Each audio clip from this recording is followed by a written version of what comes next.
Nirmala Kenyam ka nastin kontin barash me bajaling biha kamal ka Nur Online TV. Bana rach ka kwi gambela ka kwi ringden konolat ko rodiere wish ka gambela. Ngut kan konore rach me man bana ling ka kwi gambela. Mi jira me jadid ka jan channel me ka Nur Online TV dong jan changan yaman go biejek deji jogo no jen nywa ka netin kokien. Kami jira me jadid gore ban ojin bi subscribe ke bi notification bell bi jetwany. Bana lera dan de koni ka jan gwasame ka kwi gambela ban je choling ngai kona no ka kor gwas ni bar gambela chete ka kori twokten kan kor kona che twok gambela shikan gambela shikan jaga jawo betere shusha ka jan gwasame ne ka kor gwase dan cha gambela sha dobre sha je ka lo tele torbiyele tijal ngare wejbo manu kuma ba ke latin ko lat kare wi ka gambela ba cha ka kapchong kajan gwas me bana rachi ma ban je kula lingno ariya kandien mongot rewe ka gambela kajan gwas me shala no rewe ka gambela chete ka pai etiwida ka nin torbiyeli shikan jal torbiyela ko ande jen ka gambela tin wo kan warzun chala do ken tel torbil michene jal ci torbiyel yal jen ga ke sha ga ka tel torbil michene jaranta mere we ka gambela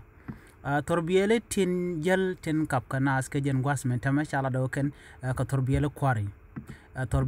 ka torbiyele kon la jen wo ken kan warzun ke wo ken ka witin kontin tipin warzun shet ke itang lare jokow nyene nyanke makoi wantoa wone ka tiergol ke ka kobo ken wititi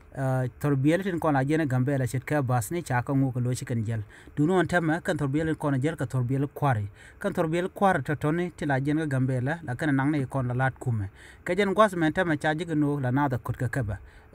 mi jen kan ka gambela wo kan kuchi mi ko da kan tekane te ka mai te radian la kan na da kan ka bar ka radian an kudan kuna la kot ka je mi ram goro we kan warzun ke we witi ko ken chang nyan tar pama mo chala do konat ko kurba de ke kurba wan ka kan torbiyele kwarta tone chit ka lan cruiser tin content la kwara jel ka ke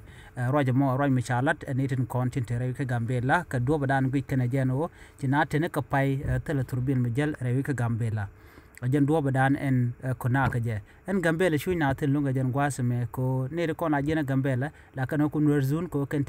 te de kan ko la den wini ka jin warzun ba te de kan balad ba rewi ka gambela antam ko kor pas me keliu ci chojo ma certen tele turbin mi jel charik mi dit kan wora ba kume tele mi leda ka kwi ring tato ko do badan de ka kap chonga je ne me ejen le dan di linga jan gwasme goro jen o jindir jen nyak nasen ko ken ko bler ko non ba non ka kan Nur Online TV bi kan jamala shukji biya ta gamal bye bye